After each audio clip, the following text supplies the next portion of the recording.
Good morning, good afternoon, and good evening, Speechcrafters. Are you having a great time? We do hope, in fact, you had a delightful time in your session, enjoying the time with your coordinators and your mentors. We are in for a very special treat today. We have here a guest speaker, who I will highlight in just a moment, but Padmakumar. I'm going to try Anathan Krishnan, close, is a very distinguished gentleman. He is a university gold medalist, a bachelor's degree and master's degree in management. He has over 25 years of experience in large corporations, handling corporate planning, business development, and operations. He gave me a list of profiles that is so wonderful, but I'm going to shorten and just share a few things. He joined Toastmasters 14 years ago and has been a past division governor and has achieved the Distinguished Toastmasters in Toastmasters International, the highest distinction. Only 1% of Toastmasters reach that level, so congratulations, sir. He is also a member of International Association of Facilitators. He is an author of a book called Storyize Your Message, and he is a member of the International Professional Storytellers. We are in for a treat. We are about to hear from Padmakumar, who is going to be giving us an educational session on using visual aids and body language. Please help me welcome Padmakumar. Trying to spotlight. Thank you very much for that kind introduction, Susan. I just wanted to give you a heads up that I'm getting messages saying that the net connection is a little unstable. I have a wired connection. I also have a backup from my mobile data. In spite of this, if the net monkey starts to play up, please bear with me. This is all I can do in terms of making sure that my connection is robust. And I'm taking solace from this title which says anybody can speak, so it's okay. In case I drop off, anybody else can step in and probably fill in, because anybody can speak, right? So thank you very much for this opportunity. I really like the enthusiasm and the great, the initiative that the team has taken in bringing this session to you. I have just 20 minutes, so I want to get straight into the session. Let me share my screen. Give me a moment to share my screen, and kindly let me know when you are able to see my screen. Are you able to see my screen?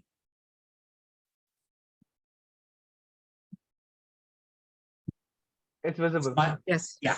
All right. Yes. Thank you so much. Thank you so much. So an example of how a speech can really fall flat and not make an impact unless we have suitable visual aids in body language is the speech that we sometimes get to hear from climate experts on how the entire world is fast hurtling towards disaster because of climate change. Such a significant event, but it has not impacted anybody because everybody seems to be continuing what they're doing. And it is no surprise, because when we hear people say things in a monotone, not use powerful aids that complement what they're saying, the message quite doesn't get across. So we want to avoid such kinds of situations, and we want to use how we can use powerful visual aids and body language in our speeches and presentations. So I've broken this up into two sections. The first part, we will deal with visual aids. First of all, let's ask this question: why do we need visual aids? After all, we are speaking, the public speakers. Why do we need visual aids? Now, as we know in Toastmasters, we learned that there are 3 types of speeches. We speak to inform, we speak to influence, and we speak to entertain. Now, for an entertaining speech, you may not have a PowerPoint presentation or any props. Similarly, for influence, you may depend entirely on the way you speak. But when it comes to speak to inform, having suitable visual aids helps a lot in making the presentation more powerful and effective. It caters to all categories of learners. As we know, there are some people who learn visually. There are some people who learn from the auditory inputs, and some who learn from the kinesthetic element of the session. And as an example, if I were to talk about an aircraft engine, which is, for example, a speech to inform, if I use a block diagram or photographs as visual aids, I am catering to the visual learners. If I use a video, then I am catering to the audio learners. If I use a working model or take people to the field and show them an aircraft engine in operation, then I'm catering to the kinesthetics, lot of people. On a similar basis, if we look at, let's say, a skill like assertive communication, we can again look at just explaining could probably cater to the visual learners. The video could cater to the auditory learners, and having enough role plays and movement could cater to the kinesthetic learners. So I guess that makes it clear in terms of how we can cater to different types of learners using visual aids. What are visual aids?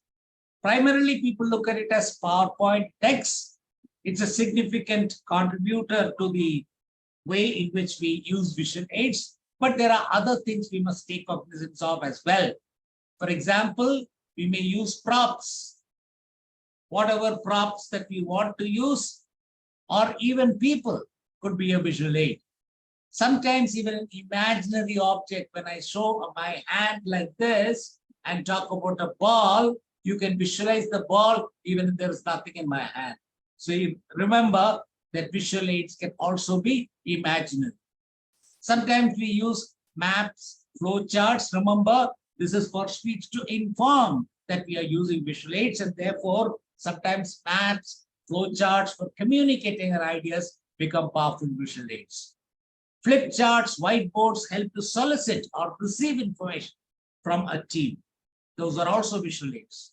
Similarly, if it's a complex subject, survey findings as a handout could be a visual aid, and summary of key points. If you want people to remember all that got covered, that is something that could be treated as a visual aid. How exactly do we use visual aids? I'm going to focus on the PowerPoint deck. By and large, this is a much misused tool. People just go crazy over using slides. Therefore, I would say that a good presentation takes the support of maximum 7 to 10 slides. Of course, the numbers can vary depending on the length of the presentation, but I'm talking from a Toastmaster context. We're giving a 7-minute speech, then maximum of 7 to 10 slides. And there's a 5 by 5 by 20 formula, which says not more than 5 points on a slide, not more than 5 words to a point, and use at least font size 20. Use relevant images. Don't just use images because some real estate is available on the slide. Make sure that the images that are used are relevant. Similarly, the graphics, and if you want to use any video clips. And remember that when you use relevant images or graphics, repeating that in your vocal part as well, or reading out the slide is not a great idea. What we show in visual aid should complement what we are saying in the speech. I recommend a little or no animation. Animation is very distracting unless it has a specific purpose to serve. So just let us dropping in from here, there, jumping all over is something that is not something I recommend. Now, some common pitfalls that we find in this, people use pixelated images. choose an image, let's say from Google Images, put it in, and then expand it, and then it becomes very messy, very pixelated. For example, one of the best ways in which you can use is go to tools when you look for an image on Google and go to large and choose large. That will give you a high resolution picture that you can use as part of your image. Now, there are also some slides which have an overload of text, too much of text. We have to use contrast. For example, on a white screen, use a black font, and on a black screen, use a white font. These are very standard kind of things that is suggested, and always expect the Peter principle, that if anything can go wrong, it may. And therefore, it's good to have a backup in terms of either printout of your slide deck or some way in which you can alternately use something else to communicate the message you want to communicate. That brings us to the close of the thing on visual aids. I know I'm going through it a little fast because overall we have only 20 minutes. And now let's get to body language, and feel free if you have any questions to put up your hand. Otherwise, towards the end, we may have a few minutes to handle any questions that you may have. Moving on to body language. First of all, why body language? Professor Meherbian did a very, very famous study which said that only 7% of the weightage in our communication is for the words we use in communicating. Balance 93% is the non-verbal part, which has body language and tonal variety that we use. Therefore, it's very important to emphasize body language. Second, it enhances the impact of the message. Imagine if I say the sentence as, it enhances the impact of the image. It totally does not really communicate.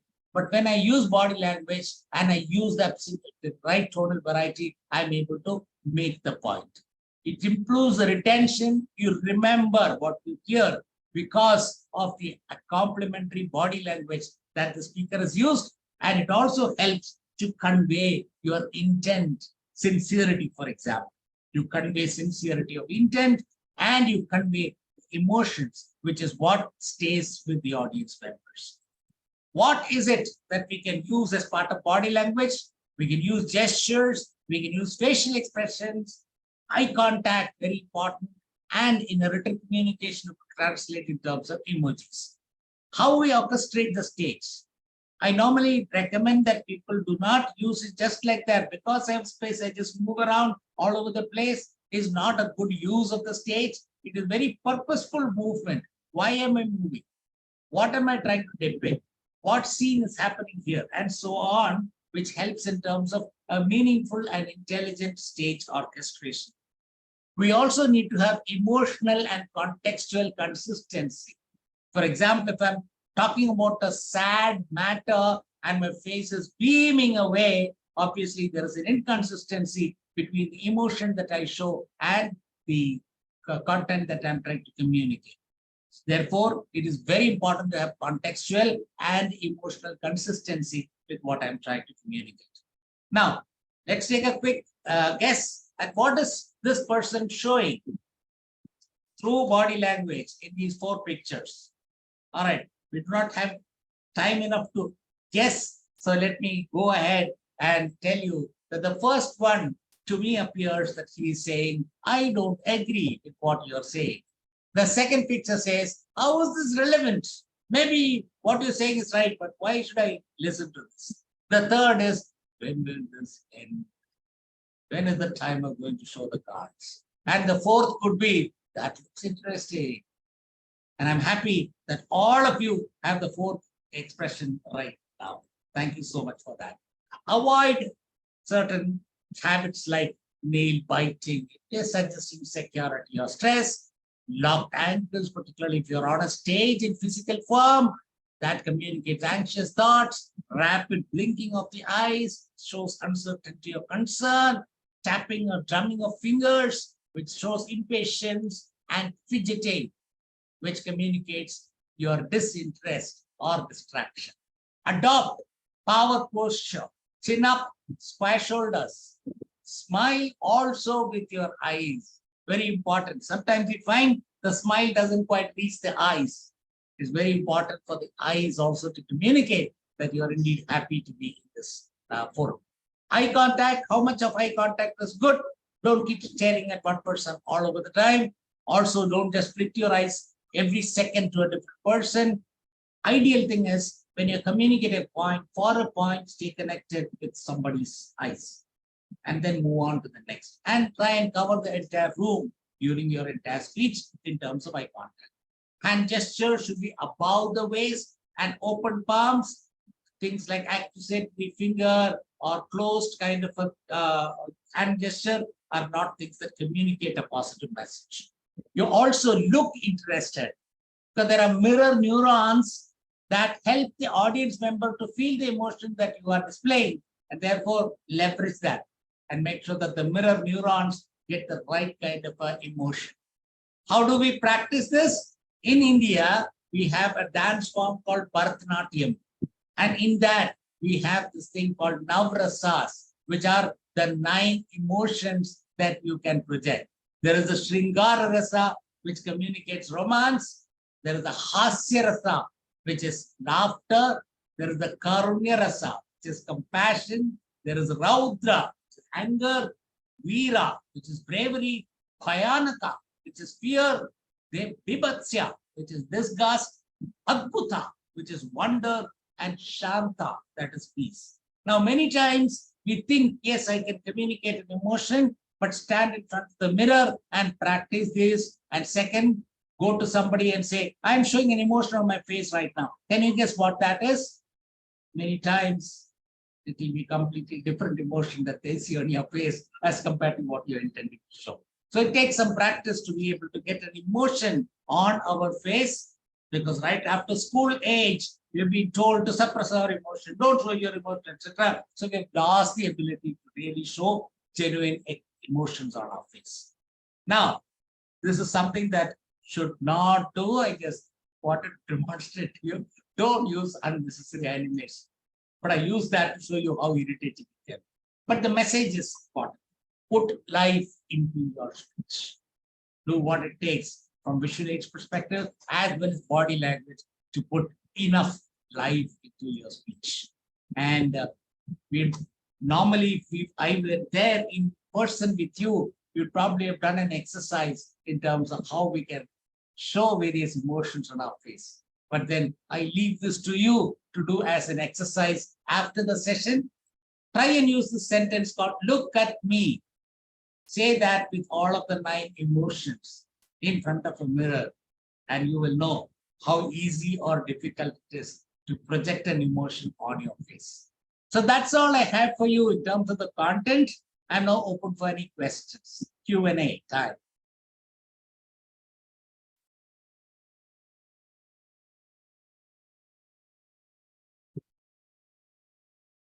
If anyone has questions, please raise your hand in the reactions, and Padmakumar will be glad to respond.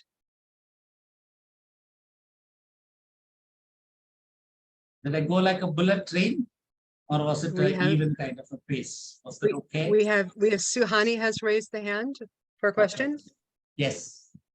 Hi, Padma. Really good, insightful information. So my question is that when I'm delivering the speech, if I concentrate too much on the actions, the speech itself get lost. Like I start forgetting, or if I try to use the like the props or the anything around me, it starts. I start to lose what I have to speak. So how to like balance that?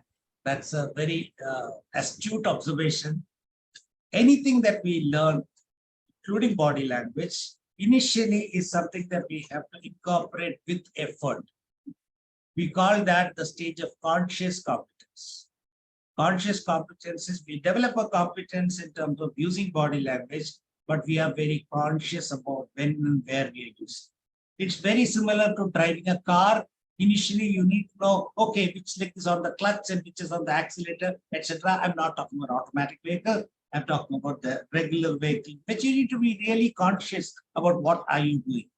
But over time, we become unconsciously competent, right? Today, if I were to drive a car or you were to drive a car, you don't really think about, hey, should I change the gear at this time? should I press the clutch and so on. It comes as a part of muscle memory. Same thing happens with body language. Initially, it's a very conscious kind of an effort. At what stage do I raise my hand, or what raise my eyebrows, and so on and so forth. But with a little bit of practice, it becomes an unconscious competence. And then the body will know when exactly it has to show what body language. So it's just a matter of practice. Thank you. Thank you so much. We had Dwayne had a question as well. Yes, I think he answered it though. It was similar when I used tonality, and like just now I attempted to use tonality, and I lost my train of thought. So I guess it just takes practice to use tonality and remember what you're gonna say. So yeah, you just answered it. Thank you. Thank you, Dwayne. Thank you. Thank you so much. Any other questions? I see have a my question. old friend Animesh in the audience as well. Hi, Animesh. Oh, hi, Padma. Hi. Hi. I have one question. Will you be willing to share your presentation with our members? Absolutely. Thank you. If you send it over. Can I send it to Mary? Yes, That is- please. Yes, thank you. And we'll make sure we get it to our participants. Dee Marie, you have a question. Yes, my question is, sometimes you can be overwhelmed by the feedback that you get when people are saying that you should change 4 or 5 different things at one time. How do I try and incorporate all the suggestions that I get so that I am able to deal with it in an overwhelming kind of way?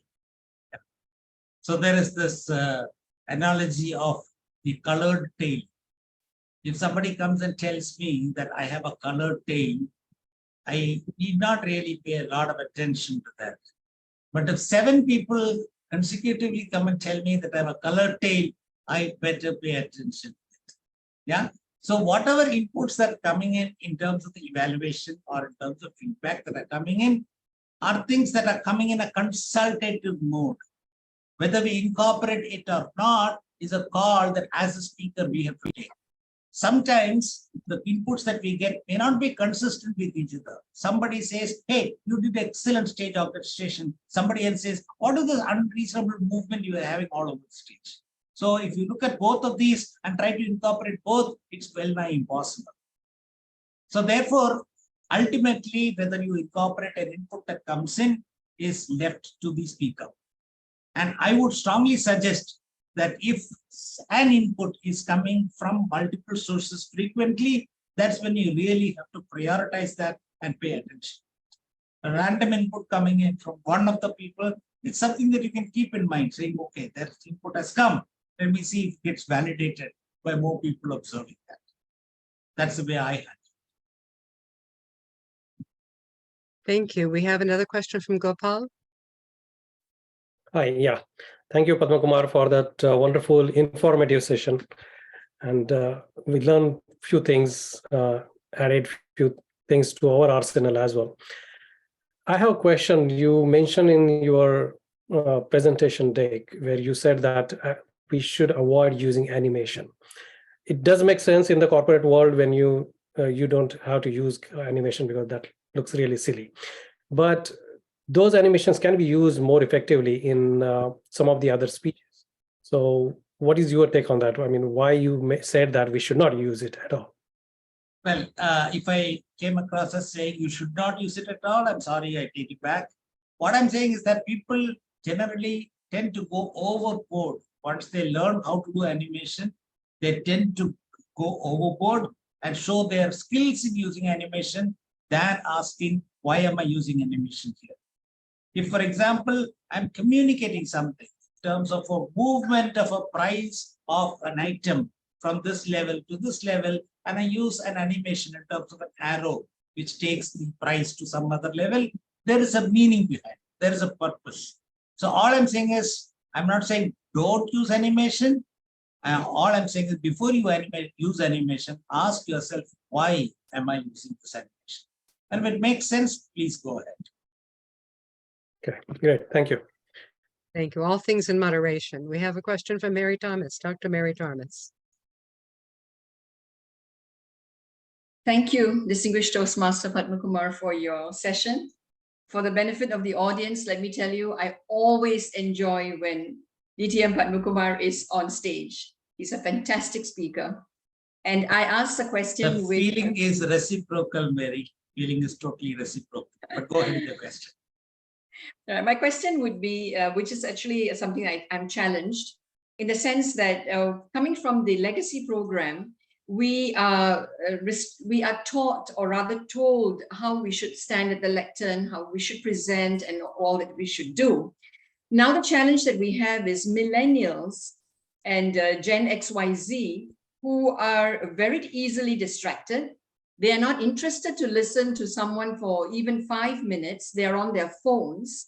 So what would be the methodology, or rather what would be the way that we can catch this group of people, the young people? I find that a challenge. And Toastmasters, I notice, has not actually addressed this aspect of the new generation of distractors. So I am not a fan of the lectern. I believe that that kind of limits you in terms of your ability to connect with the audience. I have all along been using the stage as much as possible.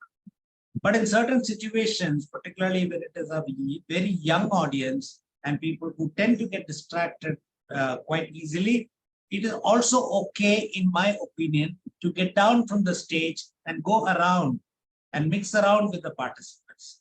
When you are in the midst of them, when you kind of walk the aisle and are closer to them than it is on the stage, it's more likely that they don't get that much distracted. They would probably pay a little more attention. But this is just in terms of appropriateness for the situation.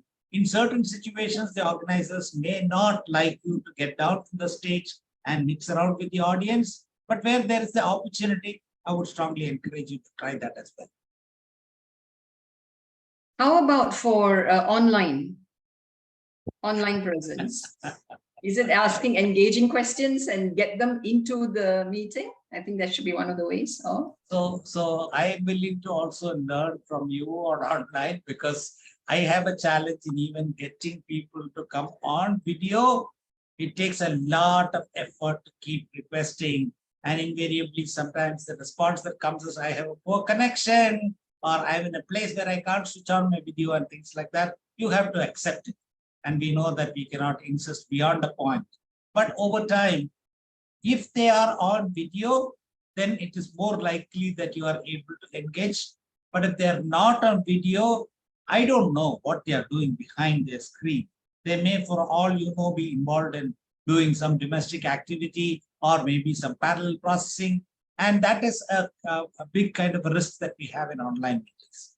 As you rightly said, asking questions, getting people involved. Like, for example, when I conduct training programs with about 20 odd people, I call out the names of the people. Like, for example, I say, hey, Gopal, can you respond to this?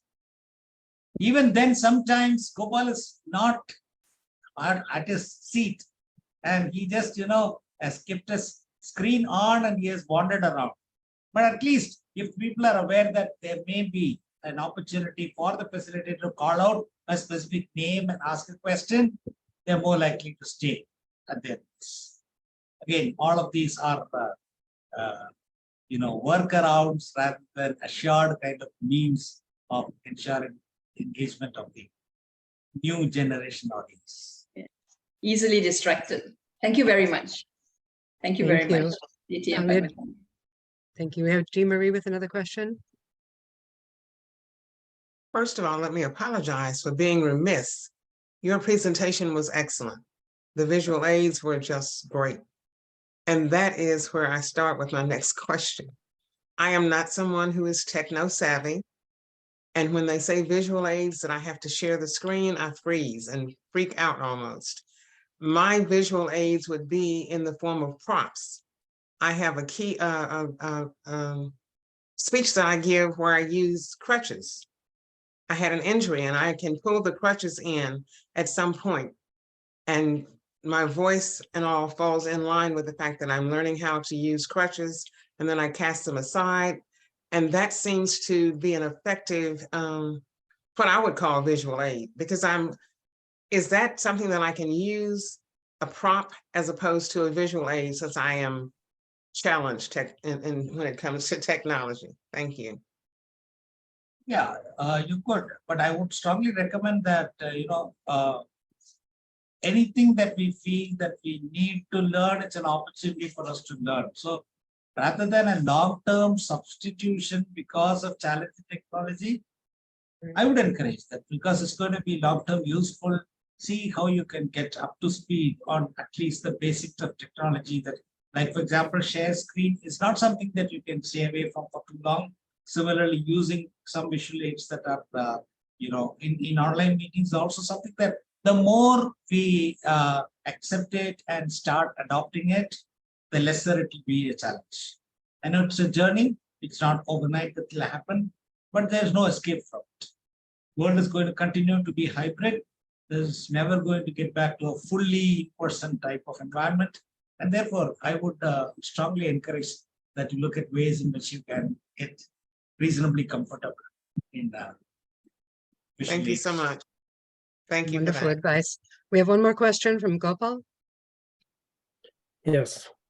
Before I ask my question, let me, since you're recording, I must say that for the record, I'm not leaving my screen, keeping it on and then leaving my screen. Oh, just I didn't mean you. I didn't mean you at all. I mean, when I used your name, it was not intended at you. Just take the sample name. I should probably have made sure that the name I use is not among the audience. Thank you for that. I was just learning few things in Toastmasters, so I try to use it. Yeah. So my question is about body language. Since you mentioned the body language, I think that gestures also part of the body language. And these days I'm seeing in Toastmasters contests and a lot of speeches, people try to overuse the body language. They almost act as if they are actors. So what do you suggest? How much body language should be used when you are giving a speech?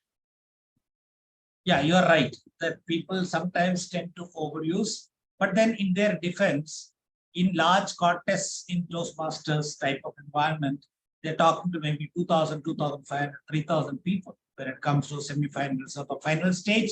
And therefore, they probably use loud and expansive gestures in order to capture the audience attention. But if I'm speaking one-on-one or to a small group, and if I use very expansive kind of gestures, it's going to be looked at as overuse of it. So my recommendation is limit the use of it, make it moderate, like what Susan was mentioning. Moderation is good. Also important is calibrate it based on the size of your audience. If you are in a room where 300 people are there and you're doing it physically, there's a certain level which is acceptable. But if you are in a room where just 5 people are there or 10 people are there, then you all obviously have to play it down. So one of the factors that we need to keep in mind is also the environment and the audience size. But you are right, don't overuse. That's my recommendation. Okay, thank you. Thank you. And I think we have time for one more question, and that would be Yeah. Sorry, I'm trying to see that it's a little small on the screen. Sorry, it's small on the screen. Okay, Anavaradamani. Good morning, sir. Thank you for such a nice and wonderful presentation. I have a question. When we are giving in the Toastmaster presentation, we have 7 minutes and 2 minutes of time. How we can occupy the entire stage? Whether we can go there, is there we need to go how is there any number of sways from here and there, or any other restrictions to be that we should not go beyond that stage, and how many times we need to go from this end to that end? Is there any restrictions, or is there if you could throw some lights on this, it will be helpful for us. See, there are 2 parameters that I use in order to decide stage orchestration. The first is I want to make sure, particularly if it's a large audience spread over, then I want to make sure that everybody is engaged. Therefore, I spend enough time on both sides of the stage. That's one parameter. There again, a tip is when you are at the right end of the screen, address the people in the left end of the audience, kind of tangential, not straight ahead. Similarly, when you get to the other side, address people tangents on and off. So that way the coverage will be better. That is one parameter. The second parameter is based on the story that you are telling or the speech that you are giving, there will be certain events that are happening in different types of situations or time frames. For example, if I were to give a speech about my journey as a person, I have my toddler years, I have my school-going years, I have my college time, I have my initial working phase and the current phase. And if I were to separate out the stage, saying, okay, this is the space from where I'm going to talk about my toddler stage, and this is the space from where I'm going to talk my adult stage, it helps in terms of bringing in that extra element in the story, that when you're talking about the adult stage, you move to that space from where you are talking about your adult stage. Now, this can also, if it is not used elegantly, can look very, jittery, and sometimes, like I've seen people consciously stop, take a couple of steps as if they are getting into another space to talk. That I wouldn't say. It has to be a very seamless and smooth movement across. But in your mind, if you have an idea, saying, okay, this is my home space, this is my office space, and this is my club space where I meet with friends, then in the story, depending on what you're relating, you can use that space intelligently. So these are the two parameters. One is coverage, by ensuring that you move enough so that all the people in the audience get attention, feel that you're talking to them, and use the cross view rather than the straight view. And second is based on the story. Those are the two inputs I've tried. Thank you. Thank you. Thank you so very much. We're going to give a great big round of applause for Padmakumar. We thank you so much for so much wonderful information.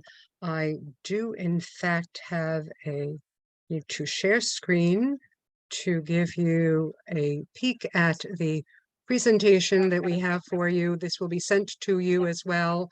But thank you so much for presenting for us at our Speechcraft. You're using visual aids and body language. We very much appreciate you being here. Thank you so very much. I am now going to... Thank you very much. I really appreciate being part of this session.